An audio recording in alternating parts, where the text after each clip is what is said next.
Bonjour à tous et bienvenue sur boursicoté.com pour cette nouvelle analyse technique des principaux indices mondiaux, avec un indice allemand qui souffre énormément du conflit en Ukraine. Alors j'avais laissé cette extension de Fibonacci ici sur la précédente dynamique haussière pour détecter un éventuel retournement, et le signal ici est assez intéressant puisque après justement avoir cassé donc cette zone des 15 060 points, on accélère, on vient quasi directement ici sur l'extension de Fibonacci à 161,8%, ce qui valide donc le retournement de tendance.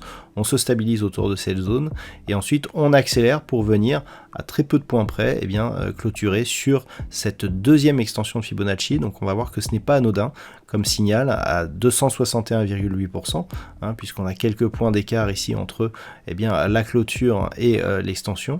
Et le fait d'avoir cette configuration nous indique que l'on est sur un retournement majeur et potentiellement très dynamique de la configuration. Donc le DAX s'inscrit dans une dynamique et une accélération forte. On avait une zone de cassure ici à 14 840, je le rappelle, d'un point de vue moyen terme pour avoir un signal de retournement. Donc clairement, on s'inscrit ici dans une dynamique forte.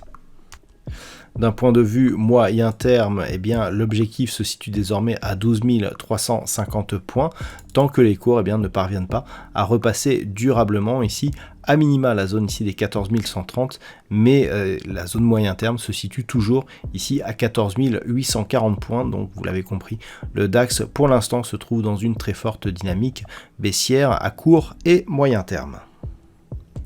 Sur l'Eurostoxx 50, là aussi, nous avons une très forte dynamique baissière, avec donc la rupture ici, cette zone de support de la zone des 4033, validée ici comme résistance. On est revenu ici sur diverses zones de support pour continuer ici à évoluer, alors toujours autour d'ici de la bande de Bollinger inférieure.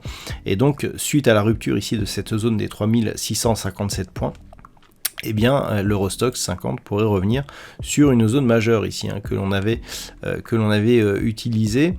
Alors cette zone, elle avait été le signal ici d'une reprise de mouvement haussier. On s'en rappelle très bien, la phase de stabilisation qui avait suivi donc la reprise post-Covid, enfin la première impulsion baissière. On avait évolué ici et donc la cassure de cette zone des 3887 points avait donné le signal d'une reprise de dynamique haussière. Et bien là, il va falloir surveiller ce niveau, voir s'il agit comme support de la tendance. Donc c'est pas donné, parce qu'on est sur une très forte dynamique, il n'y a pas de signal de retournement ici sur les indicateurs, donc attention ici à cet objectif. Un retournement de la dynamique pourrait intervenir en cas de rupture de la zone des 4033 points, donc on est largement en dessous, on est plus de 10% sous cette zone de retournement, donc pour l'instant la dynamique reste baissière et forte. Sur les indices américains, la dynamique reste baissière, mais potentiellement moins forte que ce que nous avons en Europe. Alors, c'est tout à fait normal, l'économie américaine est beaucoup moins exposée au conflit ukrainien. On reste toutefois donc sur une évolution qui se fait sous la moyenne mobile 20 exponentielle. On a attaqué ici la zone des 4235 points. Pour l'instant, on reste au-dessus de ce niveau. Alors d'un point de vue moyen terme, lorsque l'on élargit un petit peu, on a déjà un pré-signal de retournement, mais beaucoup moins fort que ce que nous avons en Europe. Donc c'est cette zone des 4235 points qu'il va falloir surveiller, puisque suite ici à ce rebond, donc première attaque, on voit ici que c'est la moyenne mobile 20 exponentielle qui agit comme résistance donc de la dynamique. Si suite à cela, on revient ici sur cette zone des 4235 et que l'on casse cette zone, clairement, on aura un signal ici de retournement majeur de la dynamique sur les indices américains, avec comme premier objectif moyen terme, cette zone ici des 3984 points. Sur le Nasdaq, là aussi, nous sommes sur une dynamique qui reste baissière. On le voit très bien ici sur ce graphe. depuis la rupture ici de cette zone majeure des 14 050 points, eh bien on a confirmé cette dynamique. Donc on était précédemment dans une belle dynamique haussière.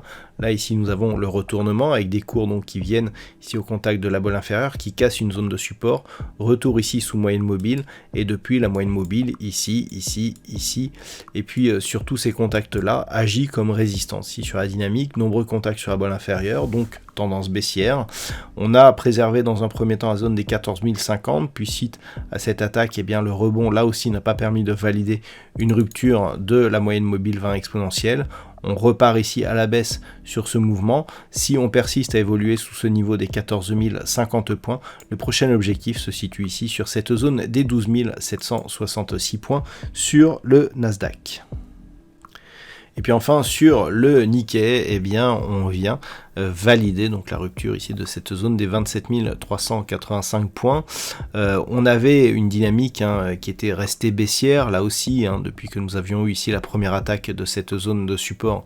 Eh bien le rebond technique n'avait pas permis de rester durablement au-dessus de cette moyenne mobile 20 exponentielle. Deuxième contact, rebond sous la moyenne mobile. Troisième contact, donc clairement ici on n'accélère pas mais on est dans une dynamique baissière. D'un point de vue technique, effectivement, c'est très mitigé. On voit d'ailleurs au niveau des indicateurs une tendance assez peu marquée ici sur les histogrammes du MACD. C'est relativement neutre sur le RSI.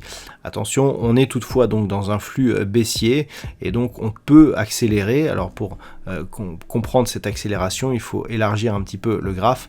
Voilà, on avait ici une zone de support intermédiaire sur cette zone proche des 26 350 points. Si désormais on se rapproche, eh bien on a déjà cassé cette zone, mais sans parvenir à la casser durablement. En cas de confirmation donc de cette rupture, eh bien le prochain objectif se situe désormais à 25 450 points sur cet indice japonais. Voilà donc ce que l'on peut dire sur cette analyse de ces principaux indices mondiaux. Je vous souhaite de passer une très bonne soirée, un bon week-end. On se retrouve dès la semaine prochaine pour d'autres analyses techniques, toujours sur le site boursicoté.com.